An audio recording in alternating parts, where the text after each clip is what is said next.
Because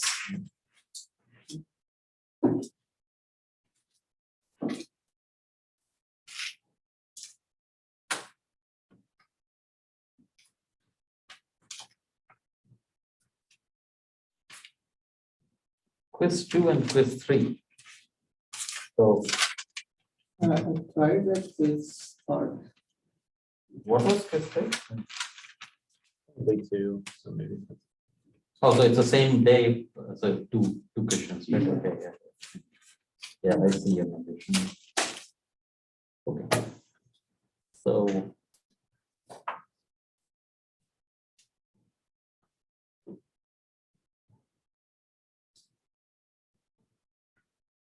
history also.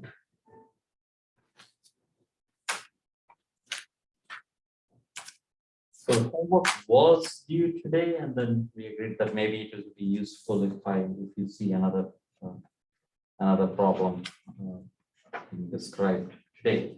So, but I'll keep going. So I think the next homework might be due on Tuesday, if not. I haven't posted it yet. So there's a homework 2 that was due. One Tuesday, so this can be third and Thursday. That'll be homework 3. I'm thinking I'll make it due February 8th, Tuesday. I have something related to whatever we are doing. So it's a cheat. Okay. And there's a midterm 1. That's February 15th. That's 1 week from, or 2 weeks from today.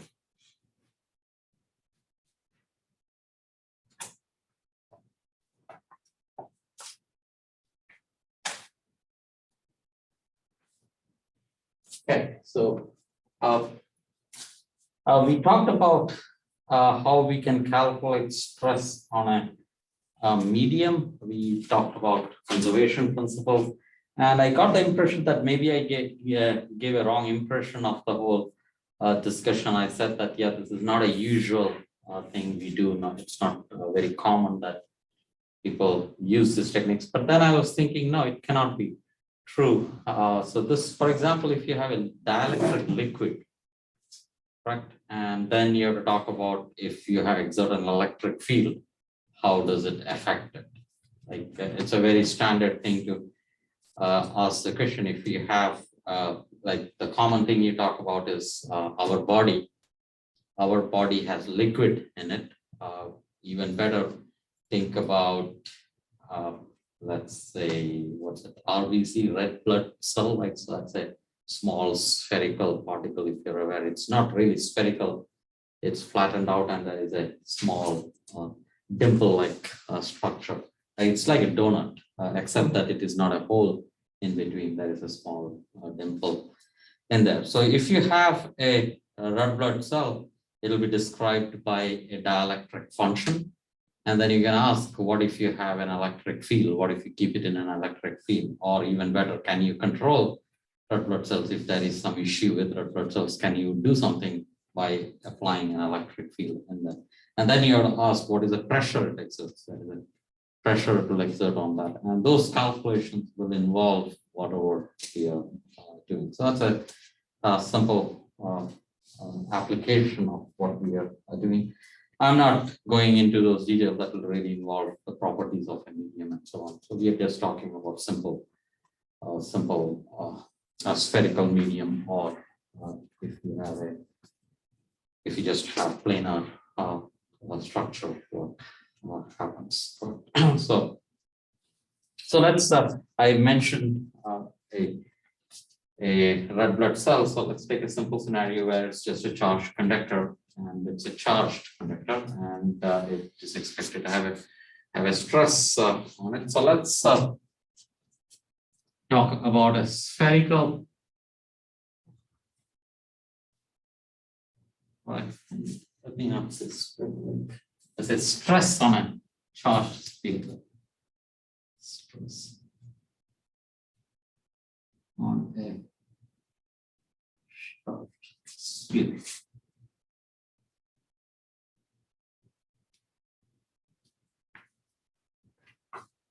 You can, what could be the motivation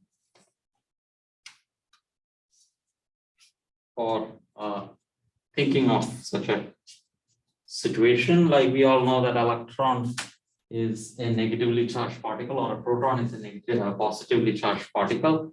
And we also know that all the charges on try to repel each other, right? So if you think of a proton or an electron as such, it should experience a repulsive force. If you think of charges as distributed on a sphere, if we imagine an electron or a proton as a sphere at all, that should be a repulsive force. And then a new question arises: if it's repulsive, why doesn't it just burst out? Right? What keeps it intact? Right? So those are fundamental questions one asks. And then the question is, what is the repulsive stress? Like, what is the repulsive force on a sphere? So we don't have to really talk about that electron itself or proton. So we just have a sphere. So let's talk about just a sphere. And it's positively charged. So let's say this is.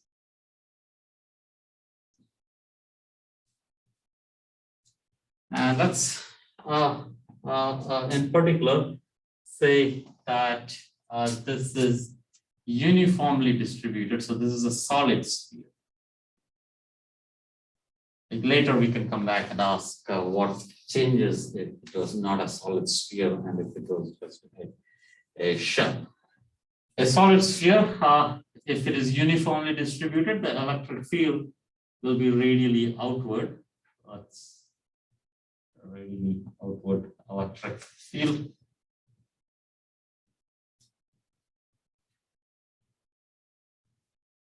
And they have to be uniform, right? So all of them, all the 6 lines are equally spaced, and that's your electric field.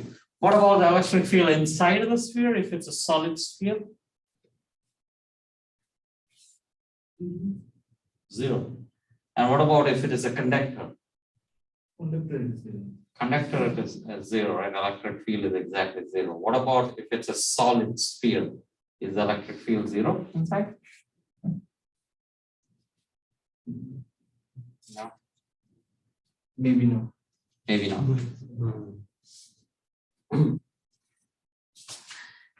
What is it? So since yeah. Okay, so how would you go about calculating? What is the electric field inside?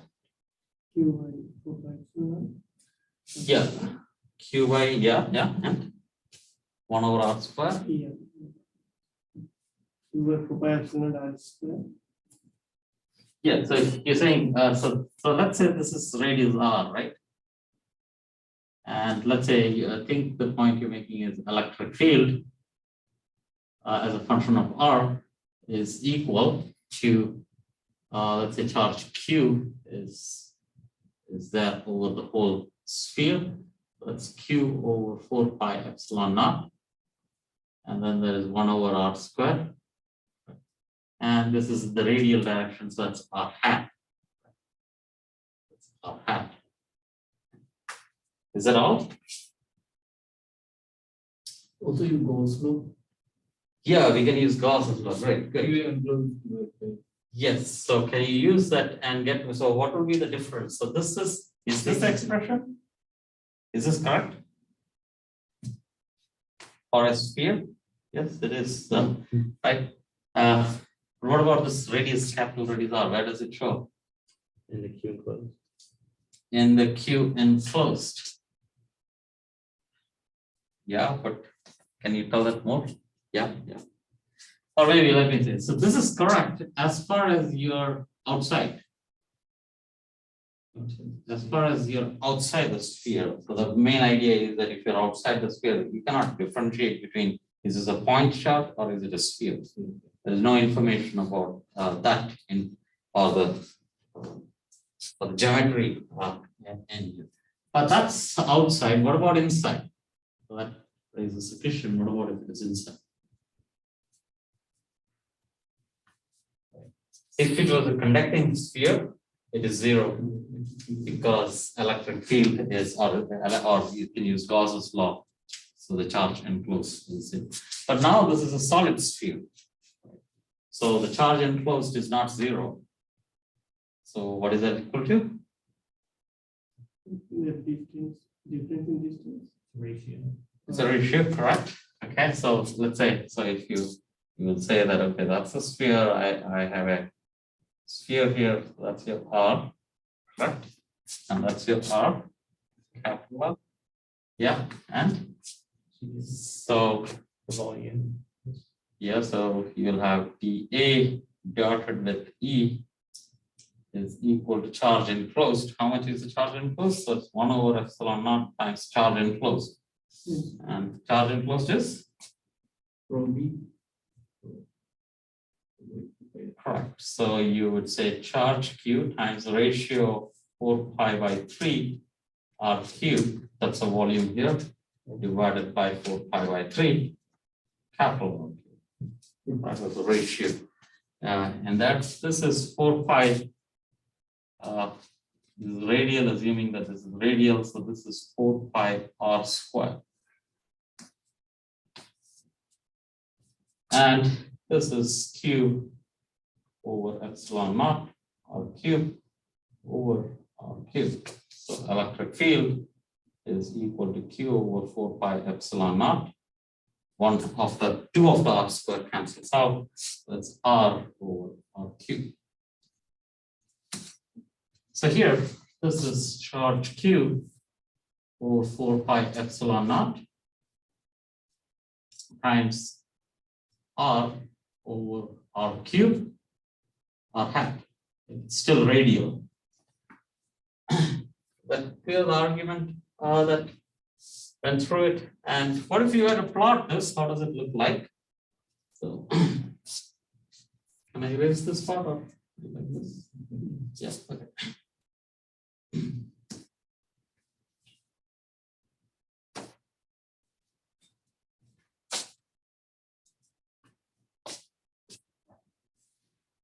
So that's your electric field. If I were to plot this as a function of R, you will notice that there's R, and that's your capital R. And if I were to plot the magnitude of the electric field, how will it look like?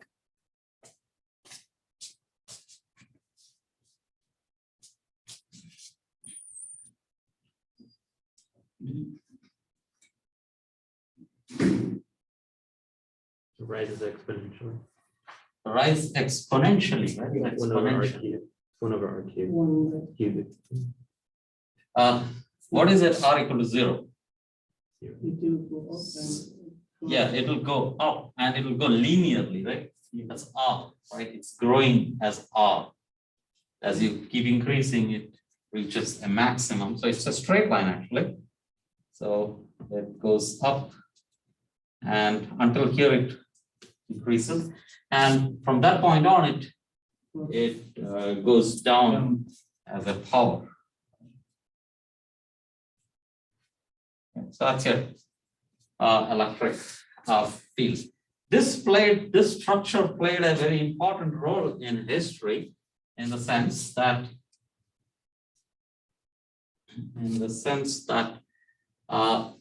until 1910, until 1910, the expectation, remember that even the electron was not discovered as such until about 1896, right? And until then, the atom, there was an idea of the atom, even that is not very old. It's only about 200 years or so that people realized that that is an atom.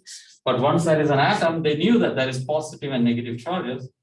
But until 1910, which is not very far away, correct? The idea was that they knew this radius R of an atom. It was about 10 raised to minus 10 meters, 1 Armstrong kind of. So that's about 10 or 20, 10 or 100 times smaller than a virus. A virus is only about 100 atoms or so. So is that right? The virus is only about 100 atoms or so. Maybe 100 molecules. So maybe it's a little bigger. So I think virus is about 100 nanometers, so maybe about 1,000 atoms as well.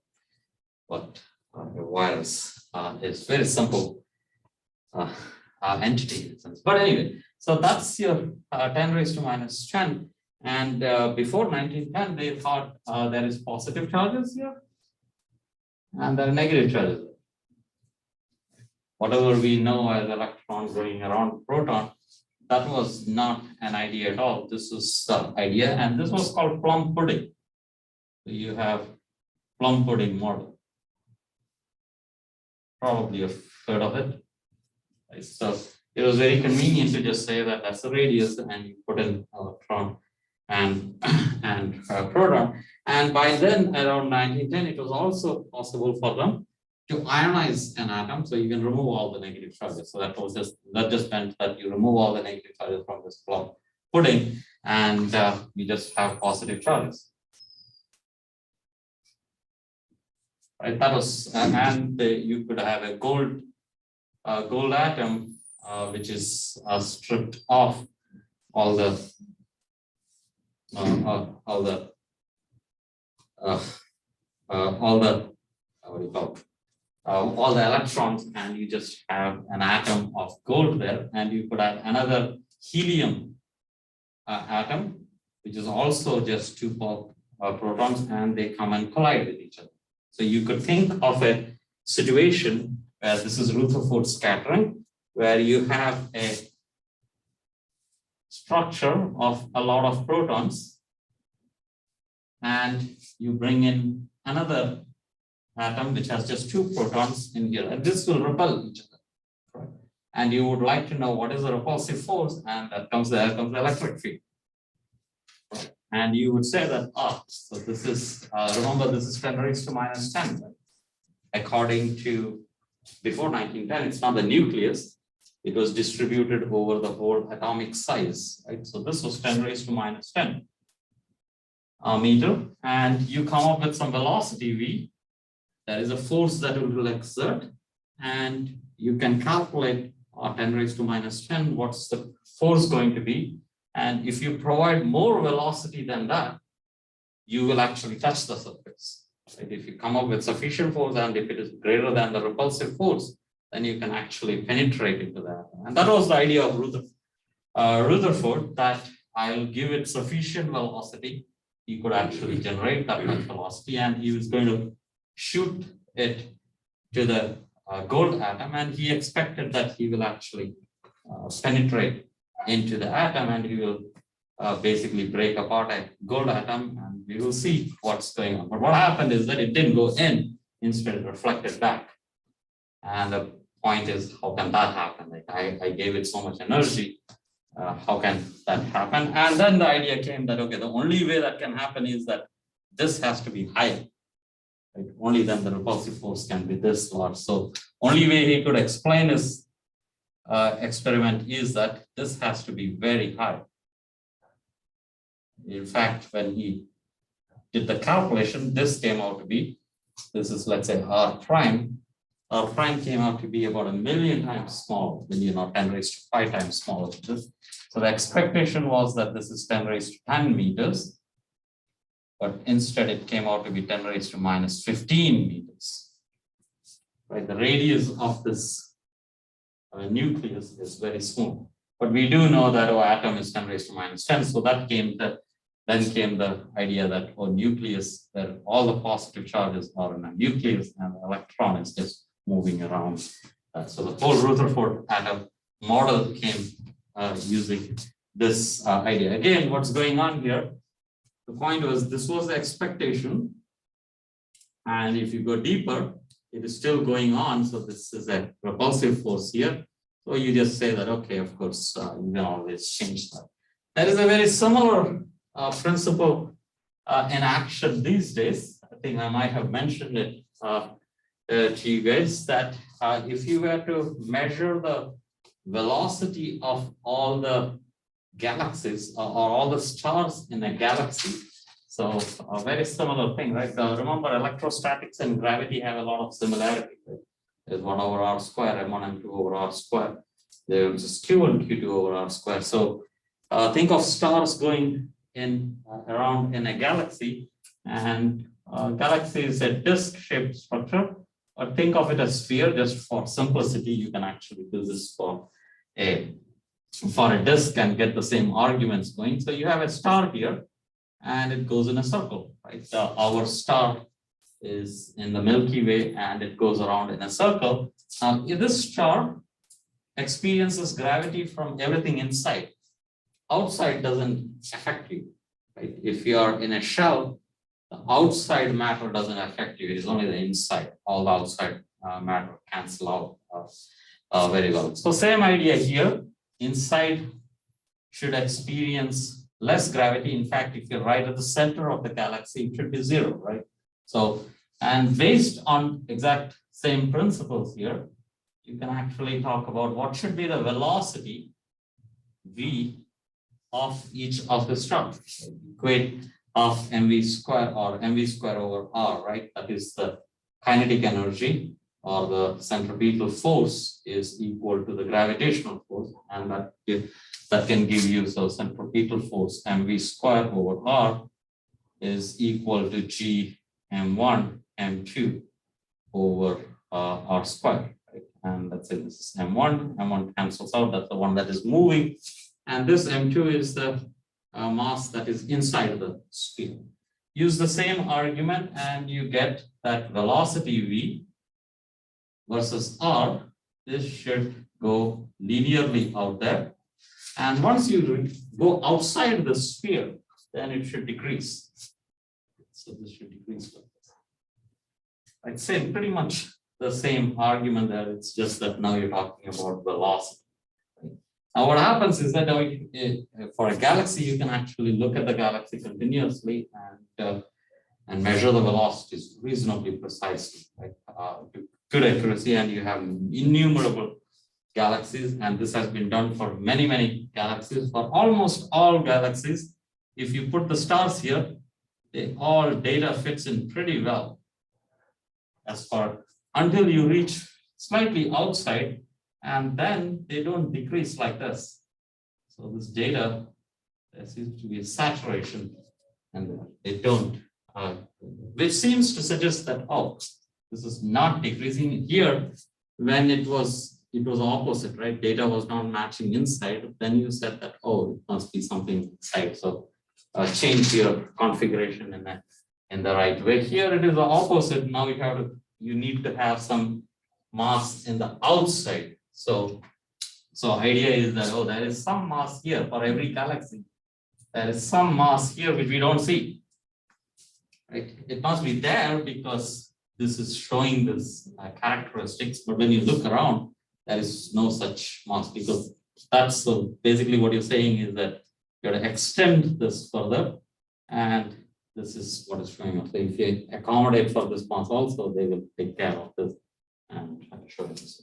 This is the idea of dark matter. This discrepancy, the mass that you're missing almost in every galaxy, is what is called dark matter. So the expectation is that there are things around us, which has to be outside. If it was inside, it was good, because then you would say that's a black hole. Right? A black hole usually can accommodate for that, but that's not convenient, because if you put in here, then this will disturb this data. That's not what is happening. It is outside. So that's a connection with that electric field. That was a digression, but I think useful information. Remember, we're doing Gauss, so it's a good thing to talk about that. Any questions on it? Randomly outside the topic of you have a question. No. Okay. All right. So, but what we want to do is, this is the electric field due to the sphere, and all these positive charges, they don't like each other. Like charges repel, so there should be a pressure on this whole surface. So there should be a repulsive pressure. So we want to calculate that stress on that sphere. So we use the idea that let's go back and write our equation. So this is momentum density, electromagnetic momentum density, plus the divergence of the stress tensor plus the force density is equal to 0. Right? That's what equation. And what are these quantities? G is equal to D crossed with B. And let me say U is 1/2 epsilon not E squared. It is convenient to write this as D dotted with E plus half of D dotted with H. Right? But D is epsilon naught times E. That's just half epsilon naught squared plus half mu naught H squared. And the stress tensor is a tensor with energy density, electromagnetic energy density, and a tensor which looks very similar to the energy density plus E.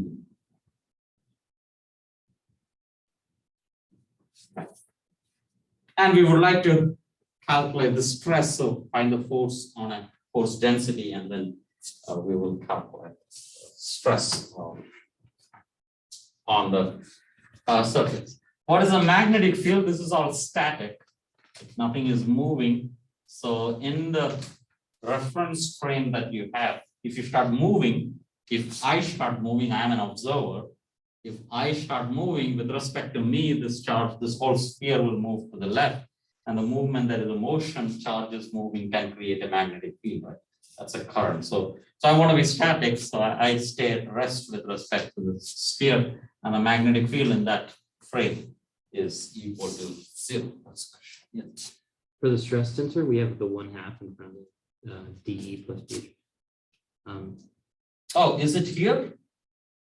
I Oh, think it's in no, the- there is no 1/2 Yeah, right here. yeah. 1/2 is here. Sorry. Yeah, that's good. Thank you. So there is 1/2 here minus of that should be. Yeah, that's good point. Yeah, thank you. Okay. Thank you. So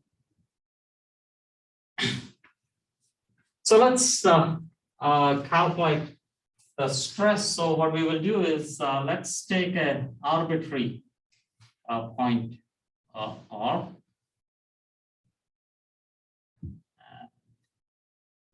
And let's say this is R. And I'll take the limit when R is approaching the capital R. It starts hugging the sphere, and that's how I'll calculate the pressure. In fact, it should be also possible to talk about what's the pressure on a smaller sphere. We should be able to talk all that. We'll keep it outside so that it will be simpler in the beginning, and if we have time, we'll come back and do this for the inside also. The procedure remains exactly the same. So let's talk about the situation where R is greater than, R is outside.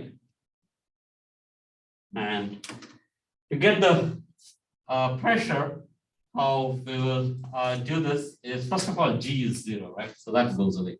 D comes in here, so that's 0. That's not even there in the picture.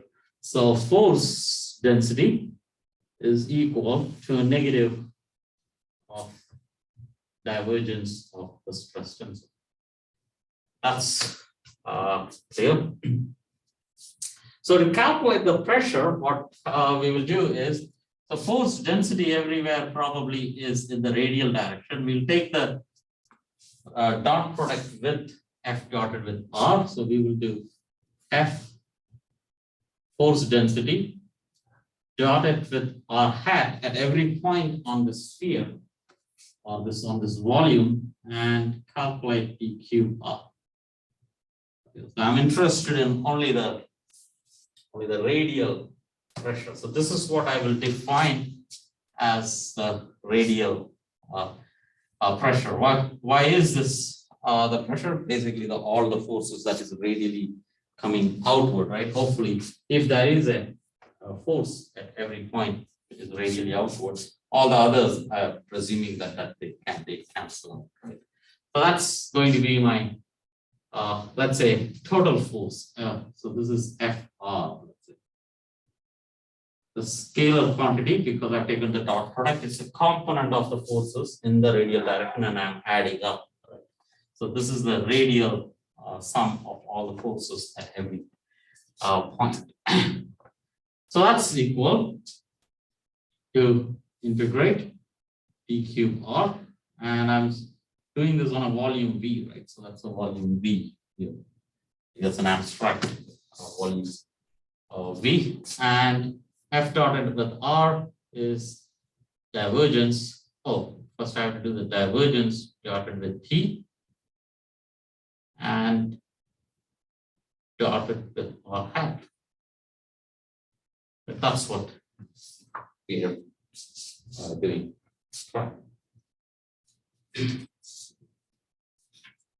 Notice I use parentheses, right? That's important because this is not really a divergence, right? At this stage, I cannot use divergence theorem. Divergence theorem is when there is a gradient acting on a vector. This is not a gradient acting on a vector. There is a dot product with R hat, which is taken after you take the gradient. So I need to have a complete divergence to be able to use divergence theorem. So for that, I need to do a little bit of processing at this point. So let's, I want to write this as a total gradient. I'll act it on both. So use differentiation by parts. So this is volume integral cube R, and there's divergence dotted with T dotted with R hat. But that's not what we have there, right? This is divergence is acting only on T, not on R. So I have to subtract out that quantity whenever it acts on, and that acts on this piece. So one has to be careful a little bit. There are these indices here. So let me be careful that. So maybe do it here. So del I T I J, and that is R hat J, right? That's what is happening. Is that clear? Index notation familiar? Okay. So if I wanted to make it complete derivative, so this is del I T I J R hat J, and then subtract out, right? Now this will act on the other piece. So this is T I J times del I R J.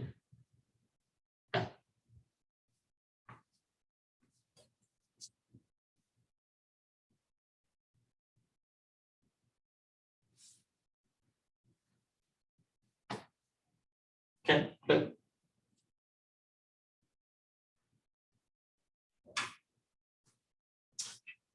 Notice that Tij is symmetric, right? The way it is constructed, this is symmetric. If I were to interchange E and D, doesn't matter because D is just epsilon naught times E. So it is symmetric. So this doesn't matter whether it is J is here or there. Right? So that's one thing we can use. So this will be equal to, there's a minus sign here, so that's plus. So it's V times this is plus, and then this is d cube R, and that's T I J. Let me write that as T I J as it is. So that's gradient I or J. Is that clear what that means? Okay.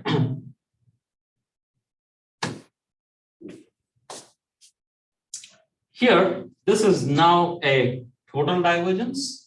Now I can use the divergence theorem. That's minus of a closed surface, the surface that encloses that volume V, and dA. dA is radial, so that's R hat dotted with P R hat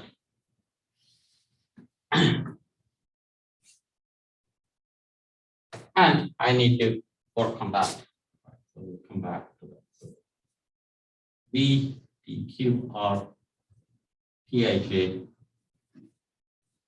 and or hat J. Any questions at this stage? I just manipulated it into two terms. This should be clear, right? So that's the divergence here on this one. I will process this in a minute. Okay, so let's proceed. Let me first do this equation here. Li or j hat, right? That's nothing but those are two vectors. So that's the same as first vector, right? That's the I, and this is vector R over R, right? That's a unit vector. We know how to operate on that. First operate on the numerator, that's 1 over R, and then operate on the denominator, so that's minus 1 over R squared. That's R hat minus 1 over R squared, and make that R cube, and then there's another vector R. That's how put that common, so this is 1. And this is minus R hat over magnitude of R. Clear? I use some vector identities that, but we have seen this before in some different contexts. Right? You've taken math method with me, so you've seen there also. Any questions on this?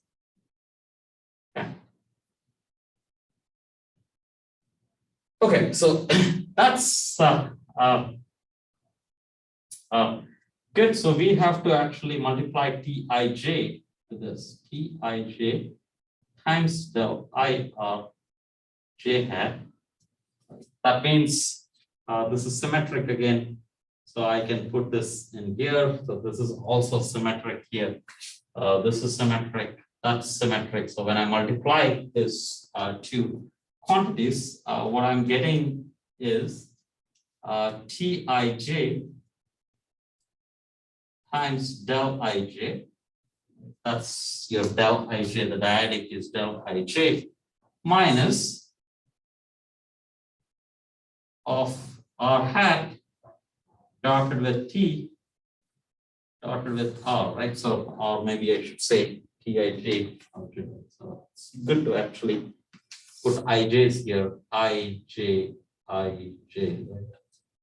So that's the same as R I hat Tij and Rj hat, right? There's a mixed notation here, but hopefully. When I multiply a matrix with a dyadic, unit dyadic, what does it become? What is the matrix multiplied by delta Ij? Think of this as the components of a matrix, right? And multiplying by delta Ij, what do I get? Diagonal matrix, and you will add up, right? So this is Tii, very good. Right, that's T11 plus T22 plus T33. And what is that?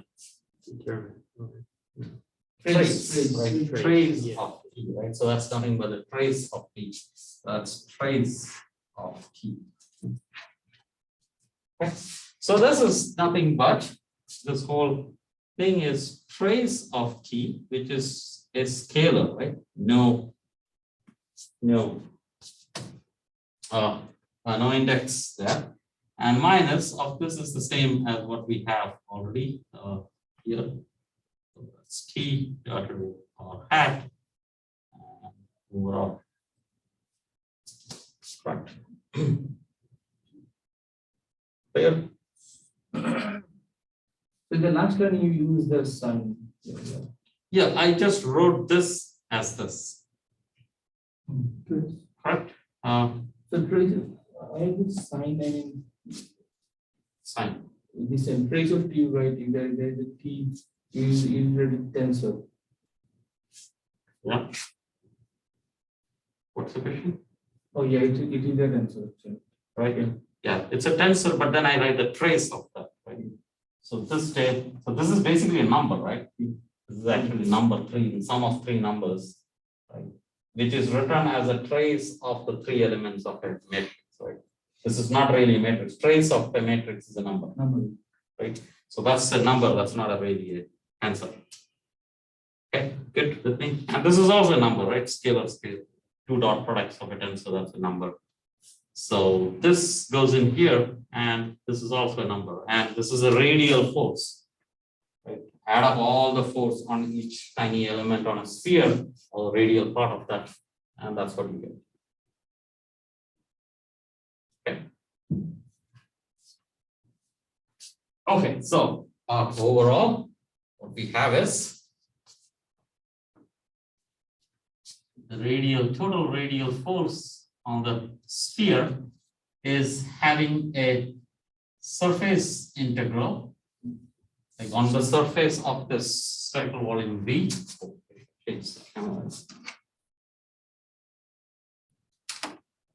Of the R hat dotted with T dotted with R hat, right? That's one thing, and there's a minus sign, sorry.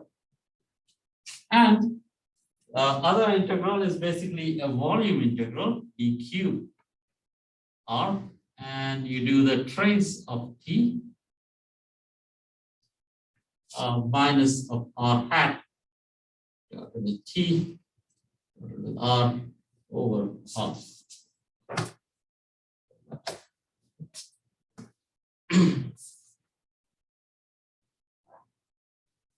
So that's a general formula for a spherical surface we can talk about, but we want to actually do this for the sphere that we have. So we have T.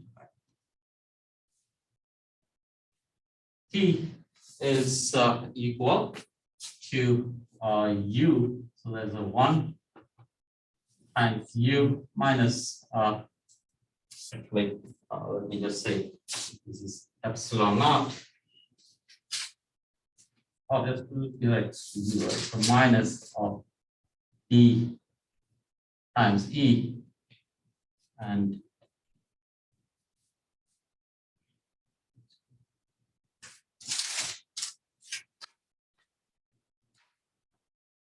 yeah.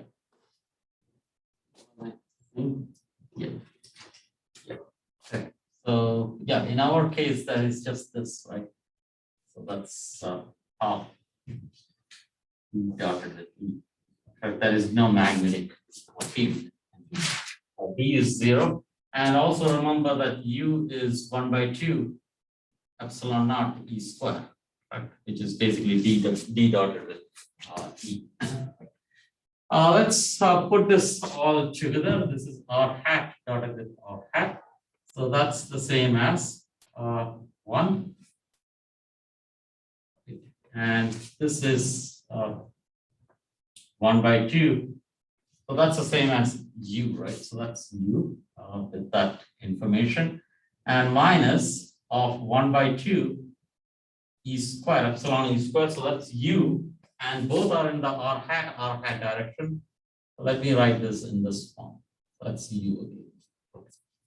So these are the directions that I captured from here. But otherwise, the magnitude is just this. Right. So there's a half R hat times the electric field times R hat times the electric field. Remember the electric field is R hat, right, or radial direction. So I can write it in this form. But that's just for so that I can work. I need to work only with the directions. Okay.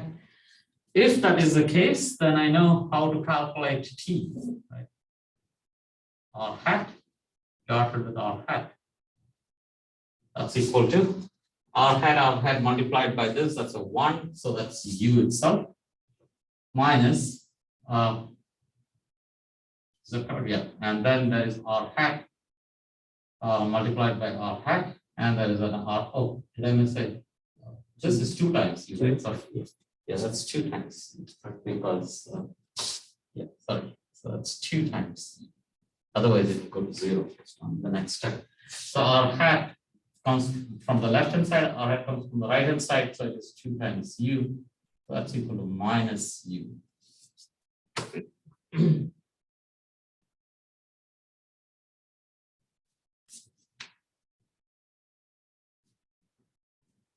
What is trace of t?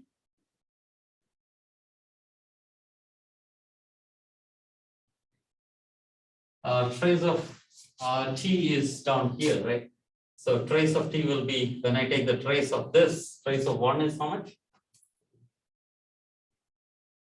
Trace of identity?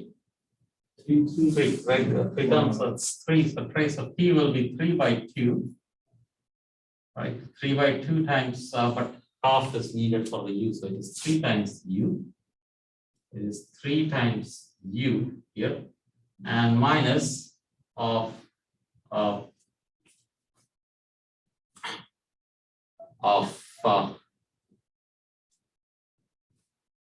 do I say this?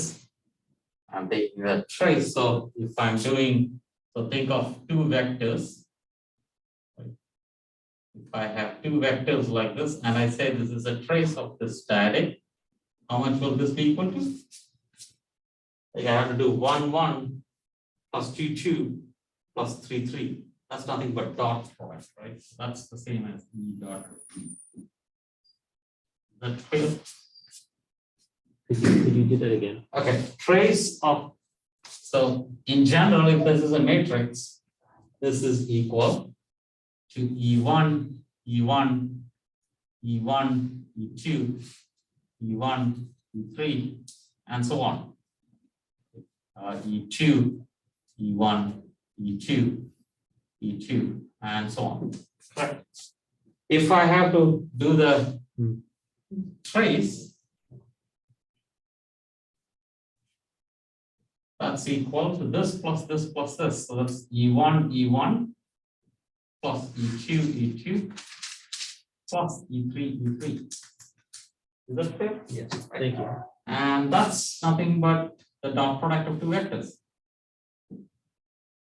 This doesn't have to be the same even if it is 2 different vectors, A times B.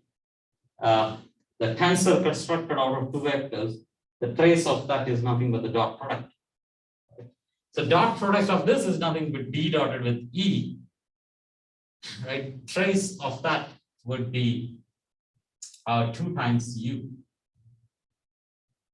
Is that clear?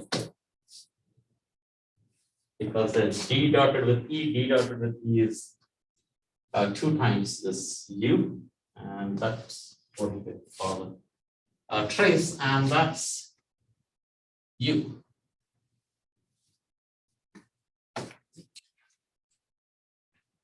One is minus U, one is plus U.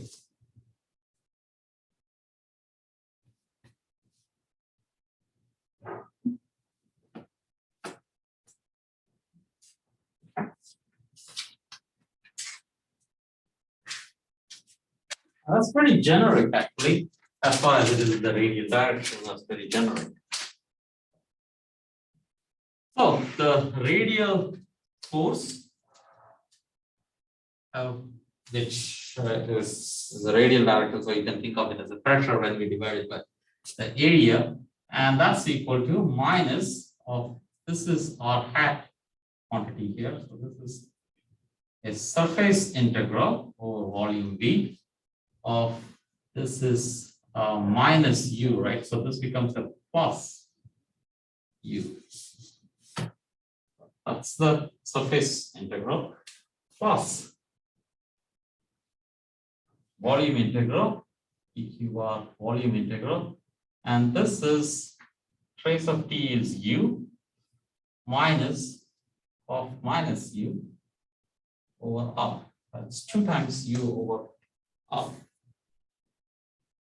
That's equal to surface integral A plus 2 times volume integral of U. Oh, Makes sense dimensionally, right? There is this over R is area. Let's see, what. So if we can do these two integrals, we are good. We get the radial force on the sphere. And what is U now? U is half epsilon naught E square. We are outside the sphere. So we just have to use this quantity here, right? That's 1 over R square. And it's the square of that, both are radial directions. So that's 1 by 2 epsilon naught.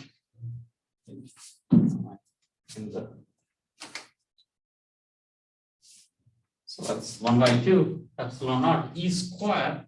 So that's Q square over 4 pi epsilon naught square. And we have 1 over R raised to 4.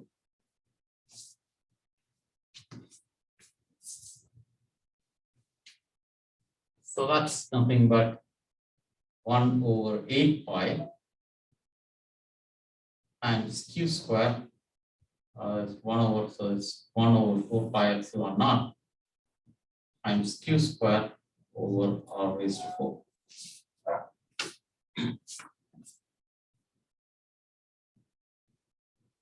So clear?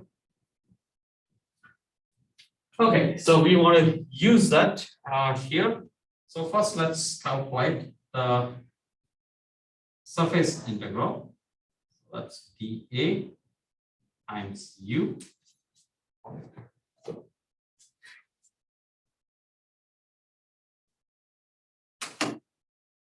Surface integral is, there is a spherical symmetry. So the angular integration gives you 4 pi. And on the surface,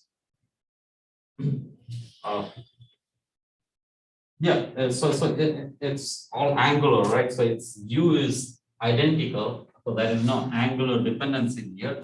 So it is simply 4 pi R square times U, right? Because there is no angular dependence. This is all dA here is R square d theta sine theta d phi. This gives you a factor of 2, and this gives you a factor of 2 pi, so that's 4 pi, and this remains the same.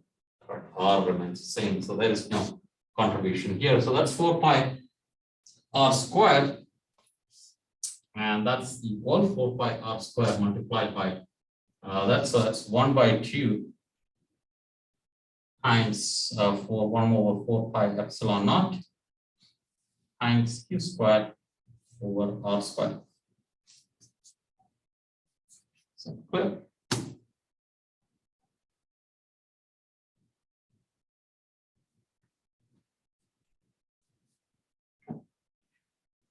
Next, we need to do the volume integral.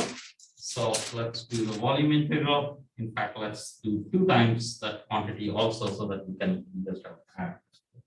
So that's over the volume d cube R times U over R. There is no angular dependence in the whole energy, so angular dependence can be done immediately. So it's 2 times 4 pi, that's your angular dependence. And the radial dependence is you're going from 0 to R, right? 0 to R, because R is greater than. So now notice what am I doing? So 0 to all the way till here. So remember, electric field was different inside and different outside. So we have to take care of that fact. But as of now, this is 0 to R, and this is R squared dr.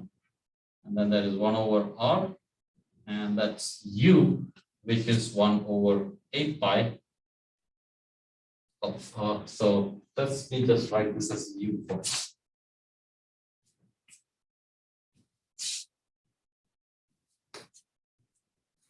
So 1 of the R cancels out. So this is 8 pi.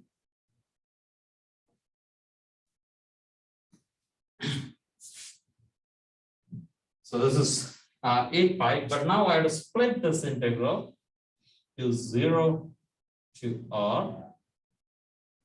Right. And then I have to do, so this is R dr times U plus 8 pi times capital R, small r.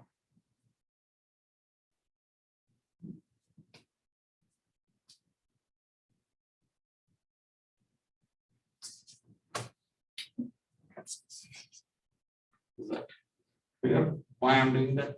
Or actually, even we can even make it easier. Anyway, I want to calculate the stress on the sphere, right? So I don't have to calculate the stress on this whole medium here. You can go take the limit that the volume V is of the radius R. Right? At this point, I can say V is the volume is of radius R, right? That way I don't have to have any contribution from here. So then this will be R itself. So this will not contribute. Is that clear? Okay. I wrote this line, but then I decided I'm changing my mind. If you're worried that, oh, is this really zero? U is indeed zero because when R is equal to R, this will be Q square over R raised to 4, right? So this actually comes out, but this is actually zero when it really gets, right? When you really go from R to R, so this is not. So now I'm saying this is the stress we are calculating is for the specific radius R. Earlier, it was very general, it could have been anywhere outside, including some region outside. Okay, so if that is the case, then I can actually go back here and just make this R here itself. Right? So that's capital R of this quantity. So that's the same as 8 pi 0 capital R, that's R dr, and U is 1 over 8 pi. Oh, but that's not the energy.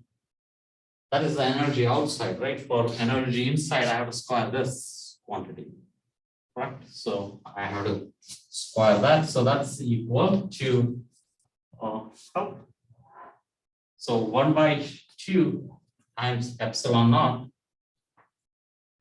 times E squared, which is Q squared over 4 pi epsilon naught square divided by R squared over capital R raised to 6.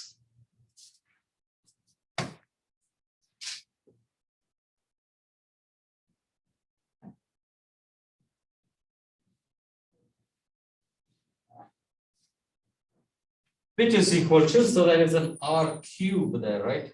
Except for that everything comes out. So there is 8 pi. There's a 2 times 4 pi there. So that's 1 over 8 pi. That is a Q square over 4 pi epsilon naught. And then there is 1 over R raised to 6. And the integral is 0 R. That is R squared and then R, so that's R cubed. So this is the R cubed.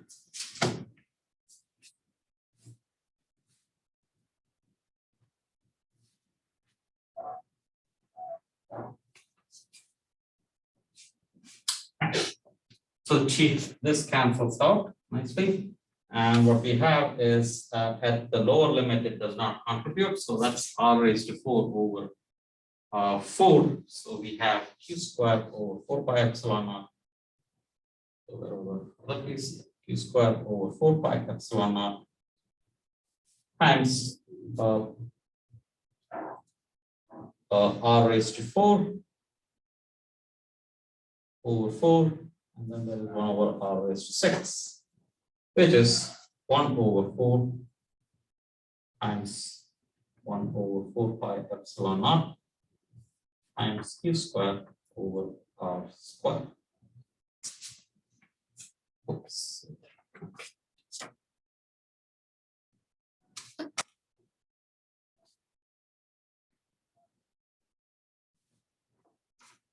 Pretty much that's all we need. So we just have to add these things, right? So we have the total radial force is given in terms of two quantities, a surface integral and a volume integral. We evaluated both, and we have the total radial force will be 1/4 pi epsilon naught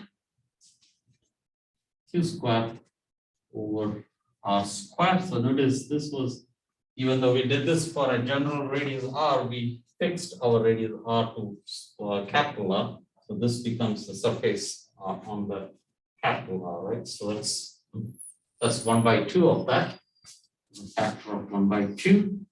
And the second piece is the same quantity, 4 pi epsilon naught q square over r square times 1/4. So 1/2 plus 1/4, that's 3/4.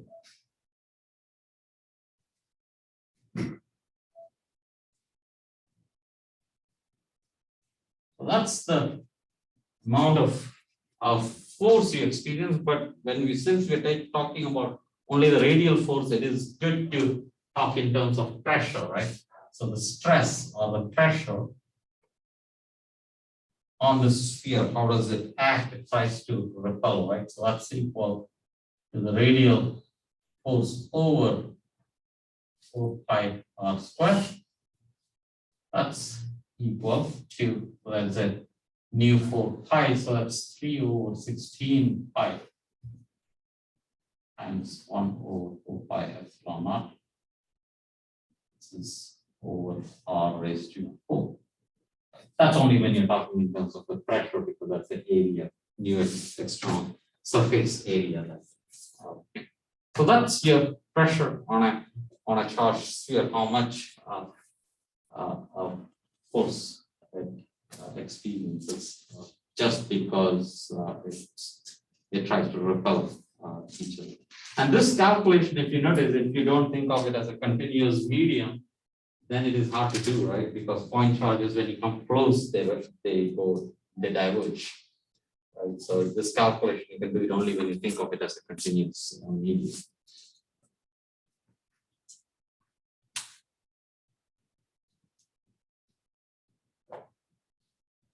Yes. So the big R to little r integral we had there, you said that evaluated to 0. Yeah, so the idea is that, okay, so in general, I have to talk about, so this is a volume integral, right? I have to go from here to here, right? And then go from here to here, right? That's extra effort. And then anyway, I want to talk about the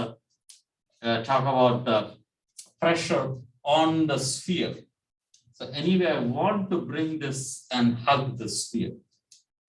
So I'm saying at that stage, instead of doing it at that stage, let me do it here itself. I lose a little bit of generality there, but anyway, next step, I want to do that. So I as well do it at this stage, so that I don't have to worry about the second integral. In that sense, that's contributing. So you took the limit of that volume to be really tiny. To really tiny, or not tiny, like radius r. So V has, so this going to here. I see. Right, not going to 0. Okay. So still that volume radius, sphere radius is existing. So that's why it is 0 r. Okay. So I changed my description a little bit here, but not, or I reduce the generality to a certain extent. Okay. Yes. And then the DE tensor that you replaced with the r hat 2u. Yeah. Could you explain the direction of the r hat and the Oh, DE? so that's I think nothing significant, I suppose. So D times E, right? That's nothing but epsilon naught times E times E. Oh, so you just kept the direction with the r. Yeah, and I said that E itself we know is radial, right? Anywhere I am. So I said this is epsilon naught, write this as E times r hat. This is also E times r hat. So put this out, so it's epsilon naught E square times r hat. And epsilon naught E square is 2 times U. That's R hat. That's a step. Basically separating out the direction so that I can manipulate this tensors.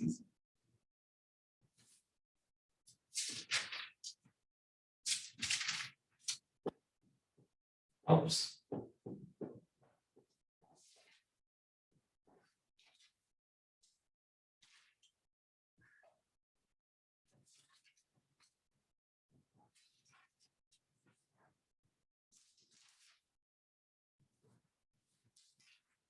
There's 5 minutes remaining, but I think I will stop and I want to do, yes. I'm sorry, I was just going Yeah. to talk about this problem. Yeah, sure. Yeah, go ahead. So when you broke it up into, like on this left board right here, where you have the closed surface integral, right, so, okay. The step before that, we had to utilize the fact that it's the divergence of a vector and not a tensor. Exactly. So then we can apply the divergence theorem to it. Exactly. Yeah. And Here, I could have applied a divergence theorem if it was a gradient of something. It doesn't matter if it is a tensor, but it has to be divergence of something. But this is not a divergence of something, right? Because there's a dot product here. So it's not a divergence of something. I have to write this as a divergence of something, right? That's this. So it has to be a full thing. If it does not R hat there, then I can actually do that. Then I can do that, yes. So it doesn't really matter if it's a tensor.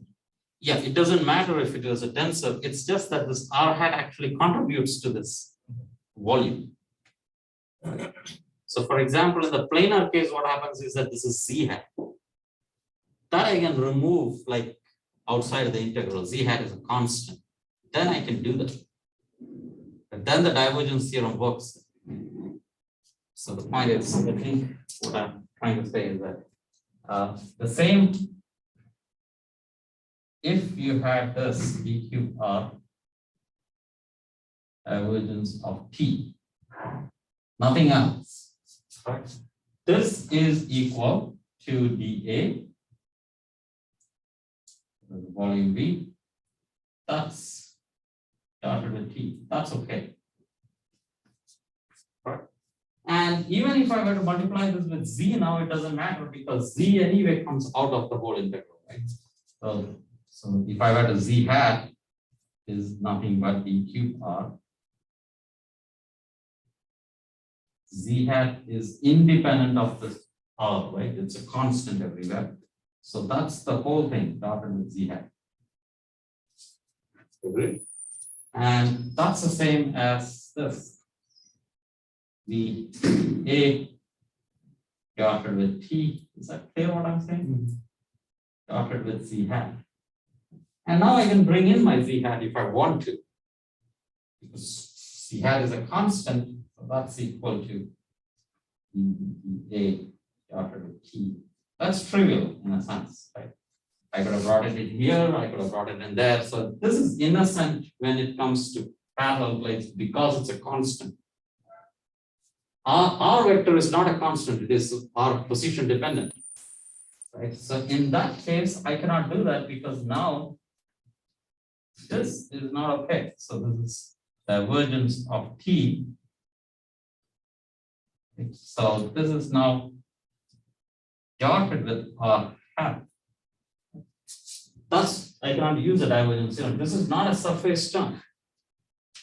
Right? Remember, divergence theorem says that it should be a total derivative. So it's like, so divergence theorem involves something like this. Dx of d by dx of a function f of x, right, to a to b is having contribution only at the boundary, right? But that requires a total derivative. Only then the boundary comes in. This is not a total derivative. Right? This acts only on this. There is, like this can act on this if I want to. I first have to pull that in. That comes at the price that I have to operate on something else. Right? Is that clear? I think that explains that better. Right? This is not on the boundary. So this is not completely on the boundary. Right? So I have to make that on the boundary. So make it a total derivative. And then that's the price I pay for it. That gives me extra terms.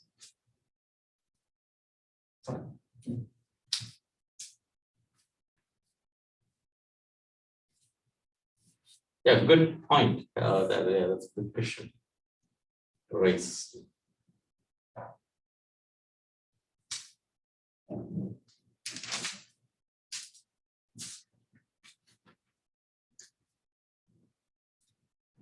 Can you explain these tables that del IR last line? Oh, here? No.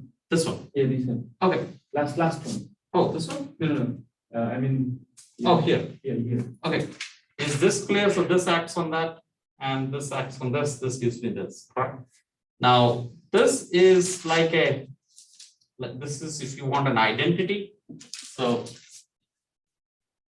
this is always delta. So this is 1. That's an identity. How do you see this? Dy dxi, and this is xj. And this will always, either you take the derivative with x only, then it contributes. So this will be always delta ij. Is that okay? Derivative of y with respect to x is 0 and so on. So that's this piece here. And the other is when I put this 1 over r, like this is 1 over r cubed. Like, is this clear how when I hit this 1 over r, I get that? Maybe that's a confusion.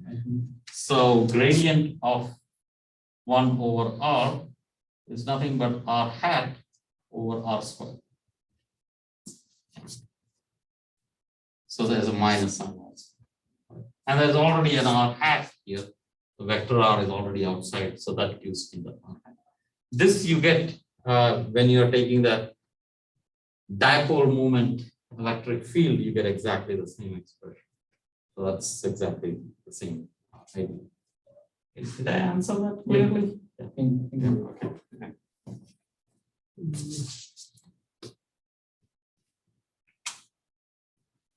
So this expression means that poles at a distance smaller away from the sphere Yes. doesn't actually depend on the small. No, see, remember, I should have set this to capital R, right? So remember that somewhere I set R equal to R, right? Right? Remember this? So that means only on the surface, I suppose. Yes, this is only on the surface. So I calculated this on the surface. Now you can ask that if I go inside, what is the change in this force? Because there is less pressure outside. There could be a pressure from the outside to inside also. So it's a good question to ask what is the pressure somewhere inside the sphere. That requires another calculation where I need to go from 0 to R. But that's a very almost the same thing, but with a different radius. Right? So one can do that. I mean, replacing the shifting vector in the second one. Exactly. So we used the first expression, now we have to do the second expression. Which is now that I've done this in detail, that's a very natural thing for me to maybe ask in some exam or something. But this is a long calculation, but I typically like ask small questions in the exam. So the whole thing I might not ask, maybe I can ask what is this or what is that, or something like that. Just one integral. So in an exam, from here to here is a doable thing in an exam, like one question. But the whole thing probably I mean. So do practice the thing.